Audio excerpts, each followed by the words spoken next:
Sector 2 যাবা? যে বয়রা নাকি? এই অটোলা, তোরে বলতেছি, যাবি? সেক্টর 2 যাবি? মারিয়া, তুমি? আলিফ, তুমি? কি অবস্থা, কেমন আছো? অনেকদিন পর দেখলাম। আমার অবস্থা তো ঠিকঠাকই আছে, বাট তোমার অবস্থা দেখে তো কিছুই ঠিক লাগছে না। আমার অবস্থা ঠিকঠাক লাগতেছে না মানে বুঝলাম না। ওয়েট ওয়েট, মানে তোরা দুজনকে কি আগে থেকেই চিনোস? হ্যাঁ রে দোস্ত, ও আমার কলেজের বয়ফ্রেন্ড ছিল। হোয়াট? মারিয়া, মানে পাগল হয়ে গেছিস তুই?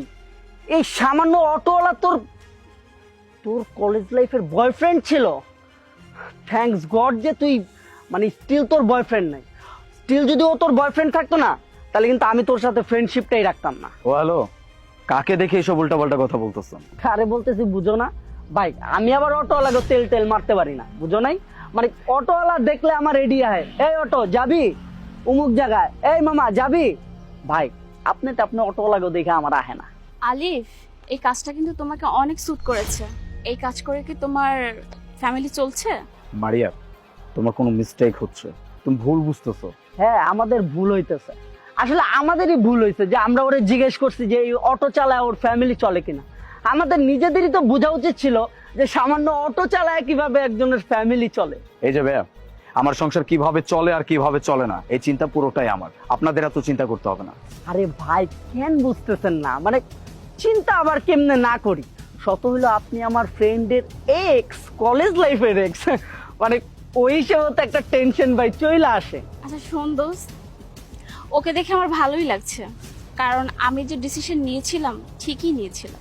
মারিয়া, এখন একটু বেশি বাড়াবাড়ি হয়ে যাচ্ছে না? আচ্ছা বাদ দিলাম, কিন্তু সেক্টর 2 তে যেতে কত টাকা লাগবে সেটা তো বলো। তুমি সেক্টর 2 তে যাবা না কোথায় যাবা সেটা নিজের মতো চলে যাও না, আমাকে কেন বলতেছো? আচ্ছা বাবা, তুমি রাগ করছো কেন? ভাড়া যা আসে আমি তা দিব, তার থেকে ডাবল দিব। মারিয়া, অনেক বেশি করে ফেলতেছো। আমি বারবার করে বলতেছি এই অটোটা আমার না, আমি অটো চালাই না আর আমি অটো চালক না। আরে ভাই, তোমার এক্স গার্লফ্রেন্ড তোমার ডাবল ভাড়া দিতে চাইতেছে, এই সুযোগ মিস করো না।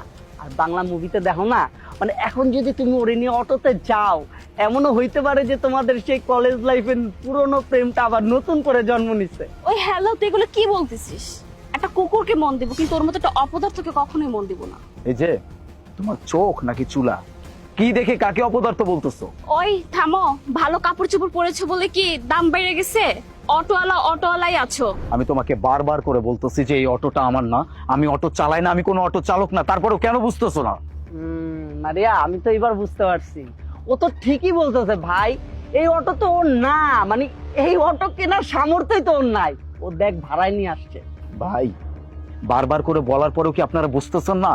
এই অটো আমি চালাই না, এই অটোটা আমার না, বা আমি এই অটোটা ভাড়ায়ও নিয়ে আসি নাই। একটা কথা বারবার বলতেছে, আপনারা বুঝতেই চাচ্ছেন না।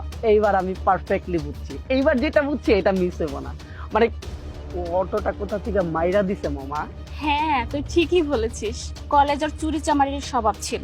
এইবার আমি পারফেক্ট বুঝছি মামা, মানে অটোটা আর কোথা থেকে চুরি করে আনছে। আরে বাবা, তুমি খুব ভালো করে জানো যে আমি অনেক চঞ্চল স্বভাবের ছিলাম, আর এরকম চুরি চামারি এগুলো তো আমরা মজা করে করতাম। আর এটাকে এত বড় ইস্যু করে বলার তো কিছু নাই, তাই না? আচ্ছা হয়েছে তো, অটোওয়ালা হয়েছে তো কি হয়েছে, লজ্জার কি আছে?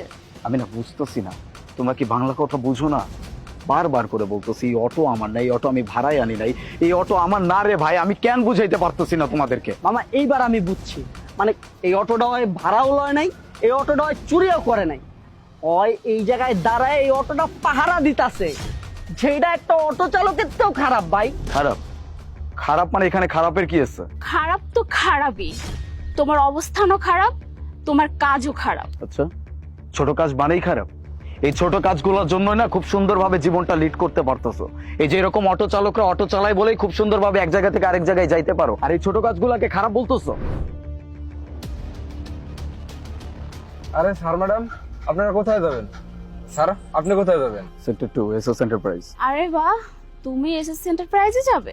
আরে হ্যাঁ, বুঝোস না, আজকে মনে হয় ওরও ওই জায়গায় ইন্টারভিউ, দারোয়ানের পোস্টের জন্য। আরে আলিফ, ওখানে যে তুমি ইন্টারভিউ দিও না, কারণ ওখানে যদি তুমি ইন্টারভিউ দাও তাহলে প্রতিদিন আমাদেরকে দেখে সালাম দিতে হবে, আর সেটা দিলে তোমার খারাপ লাগবে না বুঝি? আচ্ছা, তার মানে তোমরা ওখানে জব করো? আরে না, আমরা ওখানে ইন্টারভিউ দিতে যাচ্ছি ম্যানেজার পোস্টে, আর অতি শীঘ্রই আমরা জয়েন করে ফেলবো। ওয়াও, জোস confidence, I mean over confidence. কি কয় মামা? অবশ্যই কনফিডেন্ট আছে, আমাদের নিজেদের উপর 100% কনফিডেন্ট আছে, কিন্তু তুমি তোমার নিজের কথা ভাবো মিস্টার দারোয়ান। দারোয়ান? ছোট্ট একটা মিস্টেক হয়েছে। দারোয়ান না, এসএস এন্টারপ্রাইজের একমাত্র সিইও মিস্টার নূর আলী। মানে এটা তো ইম্পসিবল। পসিবল, ইম্পসিবলকে আমি পসিবল করে দেখাইছি আমার যোগ্যতায়। আর তোমাদের সাথে এরকম কথা বলে না আমি আমার টাইম ওয়েস্ট করতে চাচ্ছি না, মানে আমার রুচিতে বাড়তেছে। তোমাদের সাথে কথা হবে যদি আমার ইন্টারভিউ বোর্ড পর্যন্ত পৌঁছাইতে পারো, তখন কথা হবে। Bye. Excuse me, one more thing, don't জাজ a book by its cover.